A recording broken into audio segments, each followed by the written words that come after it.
Vice President Sara Duterte has denounced the impeachment complaint endorsed by Akbayan party list as harassment, linking the move to what she described as the supposed presidential ambitions of Senator Risa Ontiveros.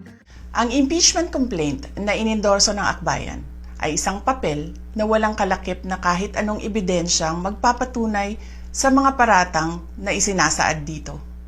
The complaint was endorsed by Akbayan party list Representative Percy Sendanya and ML party list Representative Leila de Lima. It's the second impeachment complaint against Duterte filed by representatives of progressive organizations and civil society groups. Mga kababayan, walang kredibilidad ang Akbayan upang mag-endorso o magsumite ng impeachment complaint. Ilang ulit ng hayagang ipinahayag ng kanilang pinuno ang kanyang intensyong tumakbo sa pagkapangulo. Isang malinaw na indikasyon ng pampulitikang motibo sa likod ng kanilang mga hakbang.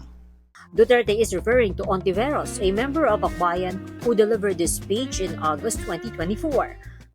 While VP Sara is in power, the threat of a full-blown Duterte comeback is still a very real and present danger.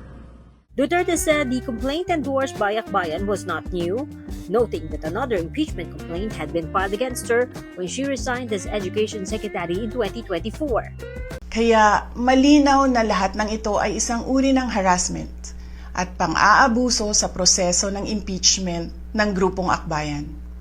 Hindi malinaw kung ano ang ipinaglalaban nila para sa kaayusan ng bayan. Pero napakalinaw ng kanilang pamumulitika at pagpapahirap sa usaping diplomasya ng ating bansa. The VP also described the subsequent House investigation as a fishing expedition for impeachment. Paulit-ulit nilang ibinandera ang isyung Mary Grace Piatos bilang umano'y bahid ng katiwalian. Kahit na sa kabila ng lahat ng investigasyon ay wala silang naipakitang kahit isang direktang paglabag sa paggamit ng confidential funds.